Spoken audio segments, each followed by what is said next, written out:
I always will. दिनों के भीतर प्रधानमंत्री नरेंद्र मोदी ने डोनाल्ड ट्रंप को बैकफुट पर ला दिया। अब ट्रंप जल्द ट्रेड डील होने की दुहाई दे रहे हैं।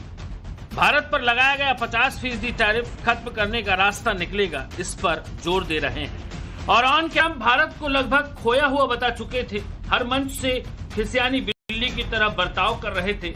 उस ट्रंप के तेवर अचानक इतने कमजोर कैसे पड़ गए?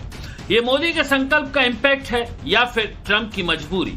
इसकी एक एक डिटेल सुनेंगे तो कहेंगे मोदी ने हिंदुस्तान का झंडा गाड़ दिया और दुनिया के सबसे ताकतवर देश के राष्ट्रपति को ट्रैक पर ला दिया। बात करीब 6 लाख करोड़ के नुकसान की थी, लेकिन प्रधानमंत्री नरेंद्र मोदी अडिग रहे। भारत का सामान अमेरिका की बजाय और कहां भेजा जाए, इसका विकल्प ढूंढने में प्रधानमंत्री नरेंद्र मोदी जुट गए।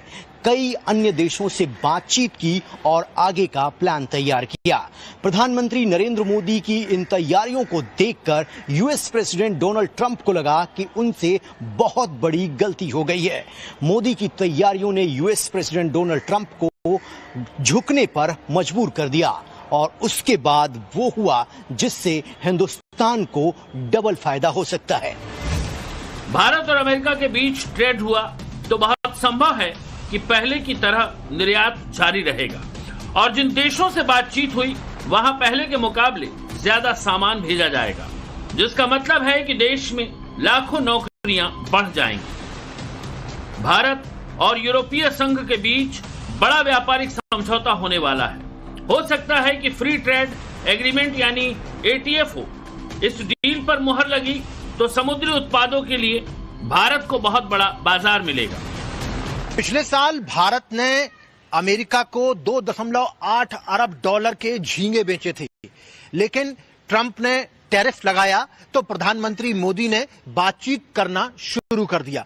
यूरोपियन यूनियन को झींगे और मछली खरीदने को कहा और इस बात पर भी जोर दिया कि आने वाले वक्त में यूरोपियन यूनियन को मछली और झींगों के मामलों में तरजीह दी जाएगी। एक रिपोर्ट के मुताबिक भारत और यूरोपीय यूनियन के बीच 23 में से 11 मुद्दों पर सहमति बन चुकी है।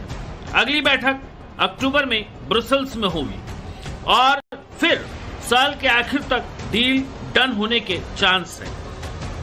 मोदी सरकार की यही सक्रियता वाला नुकसान। दूसरी वजह है चीन के साथ भारत के संबंधों का नया दौर शुरू होना और तीसरा कारण है भारत का अमेरिका के साथ डिफेंस डील में ब्रेक। पहले जापान और फिर चीन जाकर प्रधानमंत्री नरेंद्र मोदी ने ट्रंप के खिलाफ बहुत बड़ा गेम कर दिया। दक्षिण एशिया में दो देशों के बहाल होते संबंधों की गवाही खुद ट्रंप ने दी। ट्रंप इस बात को बखूबी जानते हैं कि अगर चीन और भारत ने हाथ मिलाया तो मार्केट, टेक्नोलॉजी और स्ट्रेटेजिक पोजीशन में बहुत ज्यादा फर्क आएगा और इसका सीधा असर यह होगा कि अमेरिका और यूरोप को एशिया में वैल्यू नहीं मिलेगा। जिस तरीके से चीन और भारत की अर्थव्यवस्था उछाल मार रही है, इसका सीधा असर अमेरिका पर पड़ेगा और ये अमेरिका के लिए किसी भी सेटबैक से कम नहीं होगा।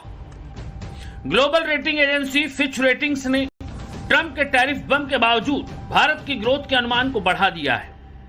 पहले भारत की जीडीपी ग्रोथ का अनुमान 6.5% बताया था और अब 6.9 रहने की उम्मीद लगाई है। दिवाली की वजह से हिंदुस्तान में डोमेस्टिक डिमांड यानी घरेलू मांग बढ़ी है और यही वो घड़ी है जब चीन ने भी लचीलापन दिखाया है।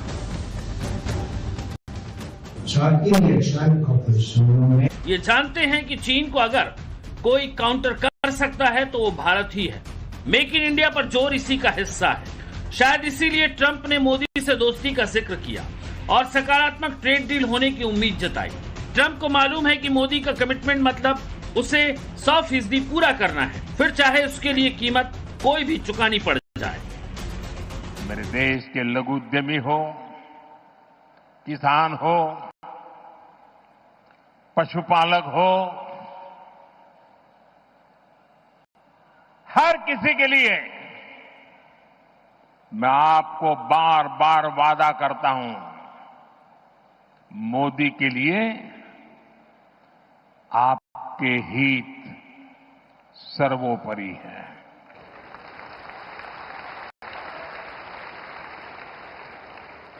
मेरी सरकार लघु उद्यमियों का, किसानों का, पशुपालकों का कभी भी अहित नहीं होने देंगी।